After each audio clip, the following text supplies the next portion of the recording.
They target people who are green about processes,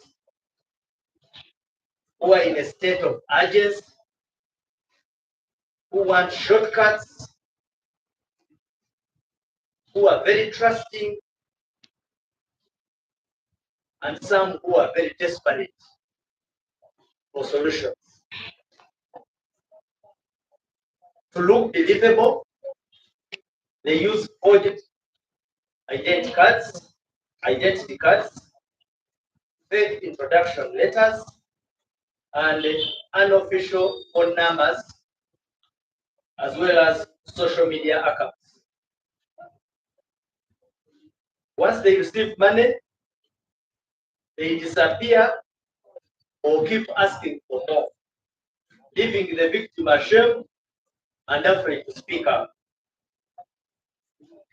As Uganda Police Force, we want to reassure the public that genuine public officials do not ask for money or perform their lawful duties under a request for a pay.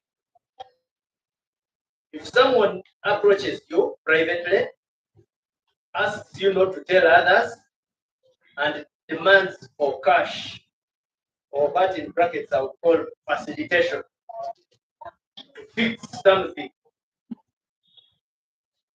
if it was a police station, he will tell you, I want to link you to the officer in charge or the investigating officer on that file. If it's an ongoing court file, he will tell you how he can link you with the presiding judicial officer or the state attorney. Now, before you trust anybody with such imposition, take a moment to verify. Call the known official lines, hotlines, visit the nearest police station, or check through trusted contacts. We know that very many victims feel embarrassed and fear they will be blamed. As Uganda Police Force, we encourage you to come forward. You are not a criminal. The person who abused your trust is. Your report can help us identify these. Our investigators, I would like to say, are already handling a number of cases, some of which have brought to the attention of you, the media, of the state, and I would wish that we continue with this collaboration. But today, particularly, we are here with the team led by the RSO to cement that information. I would not wish to get the cat out of the bag. Allow me to invite Mr. Bloomer to give you details. And also to add that you need to know that as Uganda Police Force, we play a very important role. As soon as you commit an offense related to visa fraud, you most likely, if you are successfully arrested, you will be in our hands and giving some answers. That's why we are here. Fraud should be condemned at every junction, at every point, and where there is an opportunity to speak against it, let's all stand up. That's why we are here. I take this opportunity to invite Mr. Bloomer to expound on the issues that are brought us here today. I think.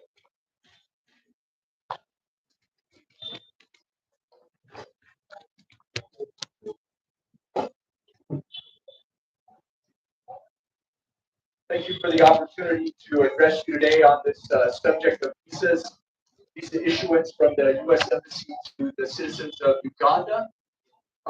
Some of the things that I would like to talk about are some of the problems that we have seen that have precluded people from being able to go and possibly find themselves in getting arrested at the embassy while they're applying for visas. So the first thing that I would like to let you know is we encourage the people in Uganda that want to go visit to obtain a visa. The U.S. is open for business. We want to work with people of Uganda, people that want to travel on business, people that want to travel on tourism. But we have to state very clearly that when you're applying for a visa, first of all, you need to understand the process and the regulations that need to be followed. We try to make it as easy as possible. The first thing I'd like to tell you is the people that are applying for visas, this is a process that just includes you and the embassy. You do not need to hire somebody to help you acquire a visa. In fact, there's a lot of people that you might hire that to help you acquire a visa that might not give you the right answers. So we want to let you know that this is something between you and the embassy. Second of all, when you apply for a visa, please do not submit false documents that will not allow you to get a visa. For example, if you show up with a fraudulent birth certificate, you will not get a visa. If you're trying to go to university in the United States and you show up with false or fake educational documents, that will preclude you from getting a visa. We have seen people that have showed up with fake documents trying to say that they are a U.S. citizen. We have had people that have showed up with counterfeit money trying to obtain a visa. If we catch you with those things trying to obtain a visa, since July last year of 2025, we have had 43 people that have tried to use some sort of fake document to obtain a visa to go to the United States. Those 43 people arrested. Right? They've been stopped in the U.S. Embassy and they have been handed over to Ugandan police forces for prosecution. That's once again 43 people. Right? Please do not show up with fake or false documents to obtain a visa. Also, recently the U.S. government instilled what is called a visa bond. If you receive a visa, and you will be told after the interview whether or not you receive it, the person doing the interview will tell you how much you have to pay for the visa bond. Please do not pay for the visa bond before you receive the visa. There are people out there that are trying to separate you from your money. All right. Therefore, don't let them. All right. I'm telling you right now, the person that interviews you will tell you for the visa bond. Don't become a victim of fraud yourself. And lastly, if you do receive the privilege of traveling to the United States, please make sure that you follow all of the instructions for the visa while you're visiting the United States. All right? When you arrive in the United States, the person that inspects your passport will tell you how long you have to stay. Please do not stay longer. Please do not stay longer. That is an agreement. When you get that visa, that is an agreement between you, the person that accepts the visa, and the United States government that you will follow the rules of that visa. Once again, we are happy to work with the people of Uganda. I am happy to be living among you. This is one of my pure pleasures. This is the sixth country that I've had my opportunity to live in. So I actually enjoy living with you here. All right, I enjoy my interaction with you, and I want to see you visit my country. All right, but once again, you have to follow the rules of the visa. I am happy to answer any questions that anybody might have at this time. Go ahead. Yeah. Bana Uganda.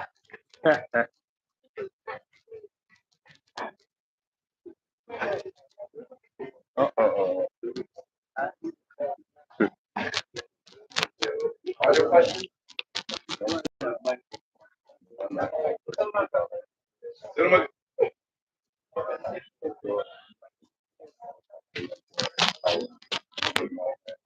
Uzungu Bana Uganda.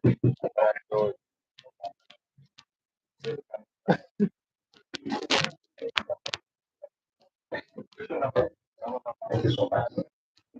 We should have a question, like this only from thank you, instantly.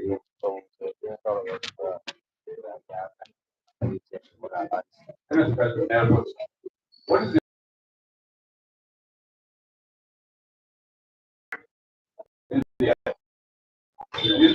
they try to again apply for visa, go to their heads. Yeah, so once you apply for a visa and you have been denied a visa for submitting false documents, you're put on a list and you will not be considered for a visa again at another time. Charles is going from the new vision. There are complaints that the requirements of the visa are too long. You've had the need for so many requirements, so you're forcing that doctor to start for. And there are plans for you to listen to the visa requirements. And then secondly, on the question of the visa fee, they are also complaining that the amount is too long. It's too much. Since they have a bond that requires to pay. And there are plans by the embassy to reduce the amount of money that they pay for.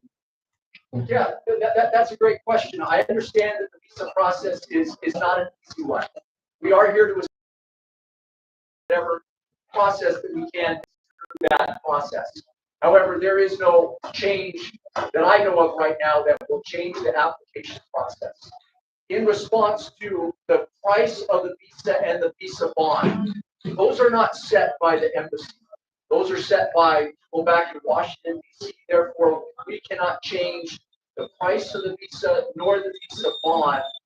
I understand that that can be frustrating. That is not something that is set by here at the embassy.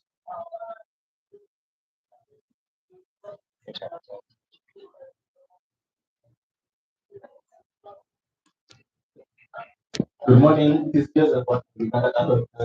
Could you please break down category arrested, prosecuted? Actually, we hand those people that have been arrested over to the Ugandan authorities, and then they are prosecuted through the Ugandan system. So yes, those ones since we've arrested the 43 since July, they are in the system, but that is currently, I don't know where they sit in that system for the prosecution.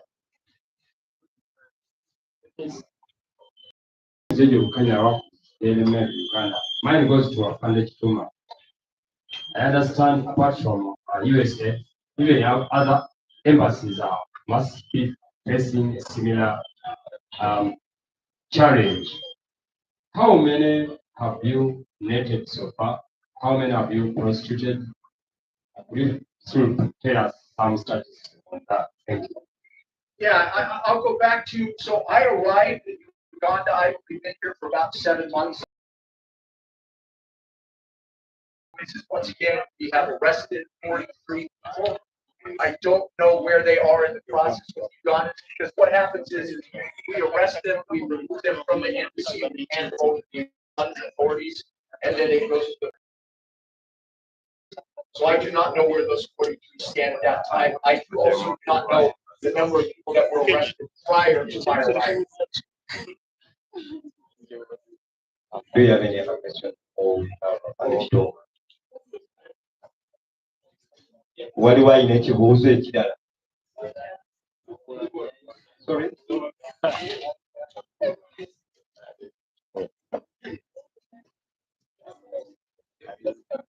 We have seen getting travel to the UK for business or for study or for tourism, decline with that.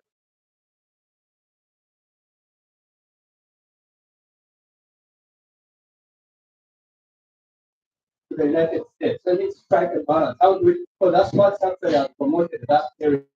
Because genuine people and those who follow those other channels sometimes get visa. So what would you do to really strike the balance between parties, genuine and parties? So yeah. Yeah, that's a great question. I have to be honest with you. I am not a visa adjudicator. That is not what I do in the embassy. I'm a U.S. law enforcement officer in charge of security stuff. So, my best recommendation would be follow the instructions. All right, that's the first thing. Is follow the instructions that you see on the website, and there's plenty of information on the website on how to do the visa application, whether that's state.travel.gov or the embassy website. You can go to there, and those will help you through the process of applying for a visa. Second, do not use fraudulent documents. I cannot state that enough. That is where my team comes in. I have a team of people that do nothing but go through visa applications looking for fraudulent documents, looking for people that lie on their visa applications. Please do not lie on those visa applications. If you do those two things, I cannot in any way guarantee you that you are going to get a visa, but they obviously, if you follow the instructions and do not use fraudulent documents, it would increase your chances. But once again, it is to the visa adjudicator to decide whether or not you will get a visa.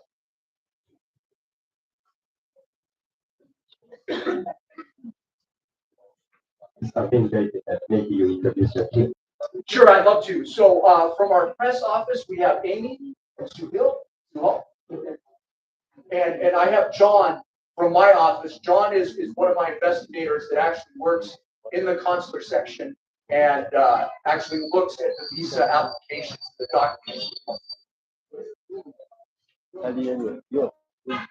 Okay, thank you guys. I also have to come back on the club. You even try to give us a gun. Most welcome. Thank you very much. I appreciate your time.